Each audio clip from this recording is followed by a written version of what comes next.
नर्मदे नर्मदे. मी जात आहोत आता अमरकंटक साईडला. बघा या अशा पद्धतीनं पानकाळ्याचे ते भाताची शेती केली जाते. असे छोटे छोटे बनवलेले वावराचे तुकडे पाणी साठवण्यासाठी.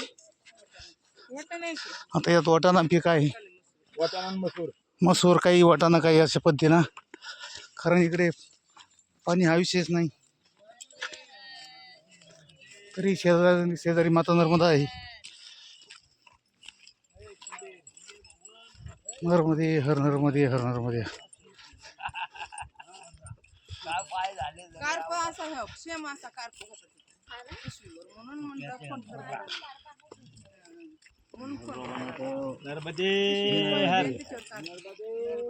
थोडं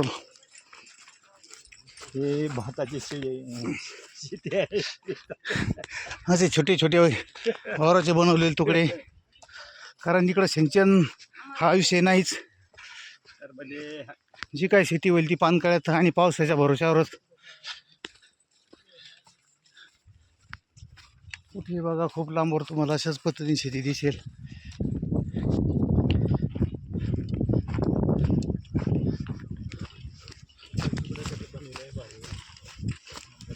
बघू शकता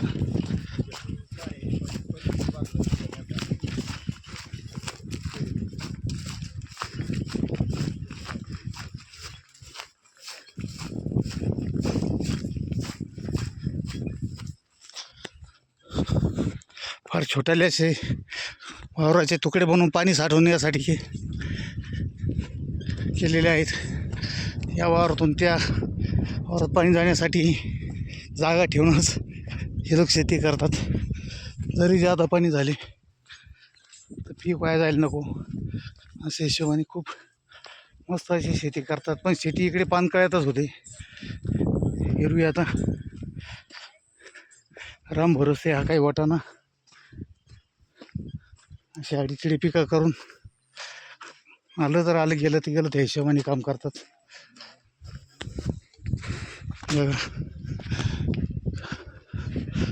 छोटे छोटे तळे तयार केले आहेत. आमचा असा रस्ता पाऊलवाटेचा या वावरांमधून आहे. फार दूरवर सर्व हेच आहे.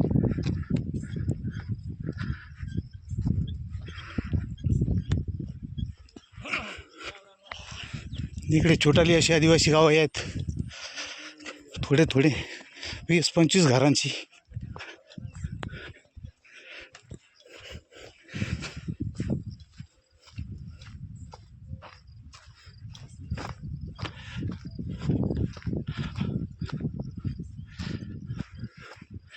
अशा पद्धतीनं शेती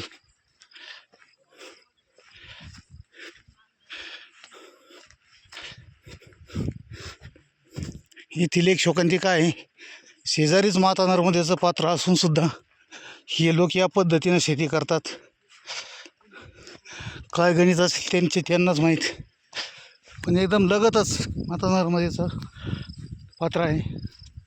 12ही महिने नर्मदाबाईला पाणी असते, तरी इथे कुठल्याच प्रकारची सिंचन व्यवस्था नाही. अशा लोकांच्या शेत्या.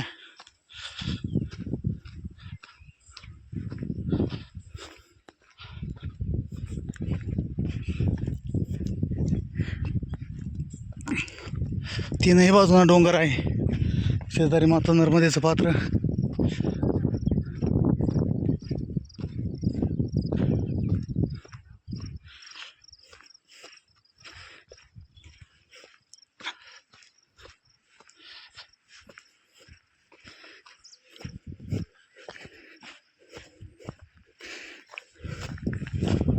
मागून येणारे माझे सर्व सहकारी.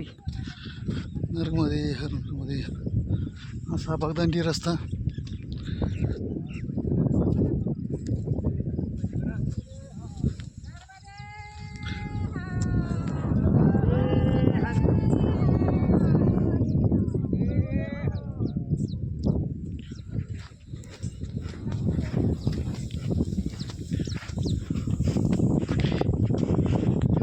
या रस्त्याने चालताना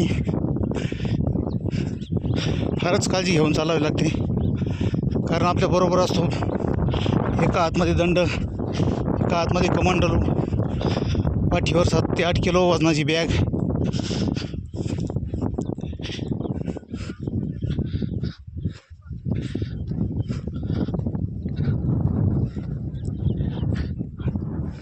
या पायवाटेला काही ठिकाणी बऱ्याच मोठ्याल्या भेगा पडलेल्या असतात.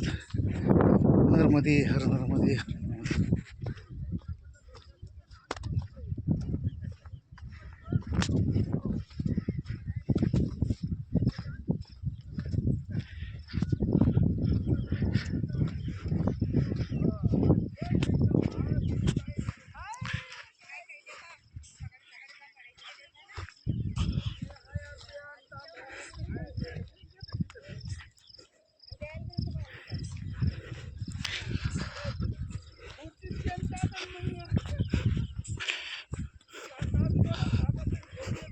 सर्वदूर अशी स्थिती आहे.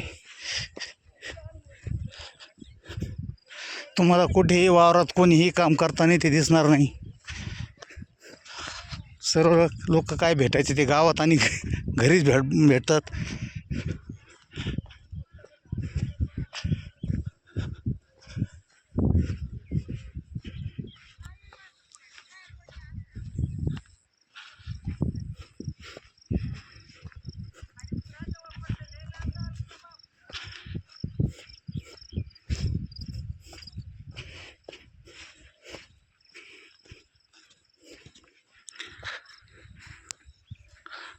अशी शेती.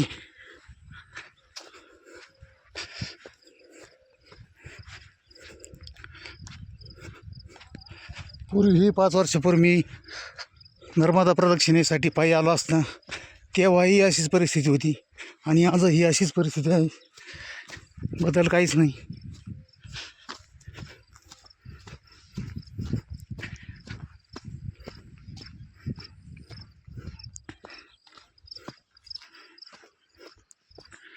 अशी पायवाट.